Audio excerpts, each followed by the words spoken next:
गठबंधन को लेकर काफी प्रयास लगाया जा रहा है, तो वहीं पार्टी के भीतर से भी टिकट बंटवारे को लेकर काफी कुछ देखने को मिला है।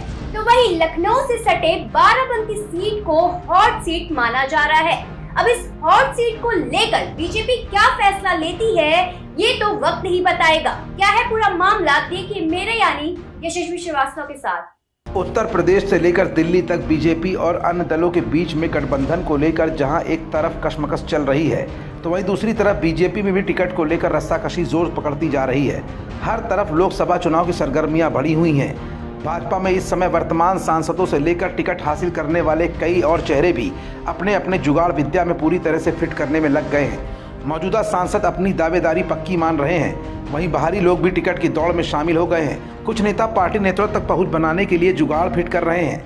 उत्तर प्रदेश में जहां भाजपा ने 2019 में 80 में से 62 सीटें जीती थी, तो वहीं इस बार भी टिकट को लेकर तगड़ा मुकाबला है।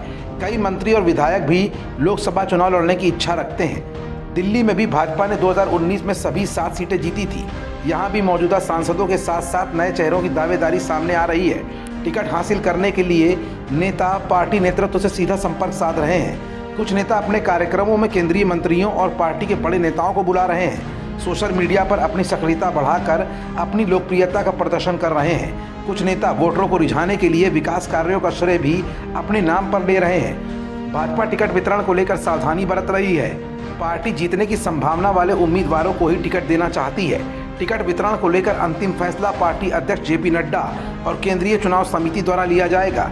लेकिन सबसे बड़ी कंफ्यूजन की स्थिति ये बनी हुई है कि वर्तमान सांसद हो या फिर टिकट की दौड़ में शामिल होने वाले प्रत्याशी, सबके दिमाग में गठबंधन को लेकर भी तमाम सवाल खड़े हो रहे हैं। क्योंकि दिल्ली से लेकर पूरे भारत में भाजपा तमाम अन्य दलों के साथ भी गठजोड़ कर रही है।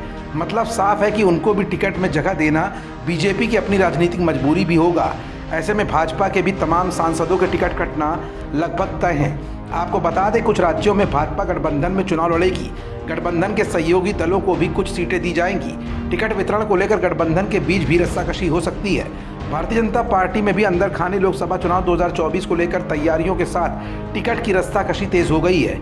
बाहरी लोग भी टिकट की दौड़ में शामिल हैं। मौजूदा सांसद अपनी दावेदारी पक्की मान रहे हैं, तो वहीं 2 पूर्व सांसद और एक मौजूदा विधायक राष्ट्रीय नेतृत्व तक जुगाड़ लगा रहे हैं। ये स्थिति बन चुकी है बाराबंकी की। इसके अलावा आधा दर्जन ऐसे दावेदार हैं जिनके परिवार के लोग सांसद या विधायक भी रह चुके हैं। 2019 के लोकसभा चुनाव में जैदपुर क्षेत्र से विधायक रहे उपेंद्र सिंह रावत को भाजपा ने प्रत्याशी बनाया। इनका विरोध भी प्रियंका सिंह रावत के समर्थकों ने किया था। समझा जा रहा था कि विरोध के कारण भाजपा का वोट बैंक कम होगा, लेकिन उपेंद्र सिंह रावत 5,15,917 वोट पाकर जीत गए।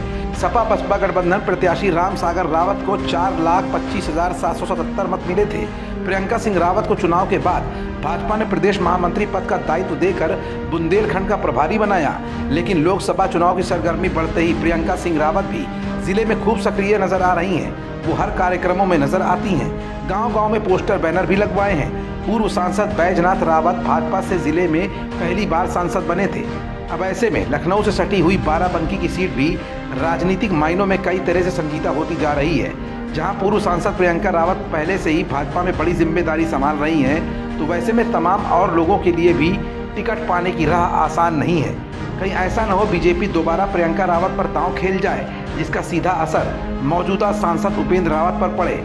ऐसे में बाराबंकी सीट भी एक हॉट सीट बन चुकी है और इस हॉट सीट का राजा या रानी कौन बनेगा, ये तो टिकट वितरण के बाद ही साबित होगा। खबरों से जुड़े रहने के लिए सब्सक्राइब करें हमारा चैनल इंडिया जंक्शन।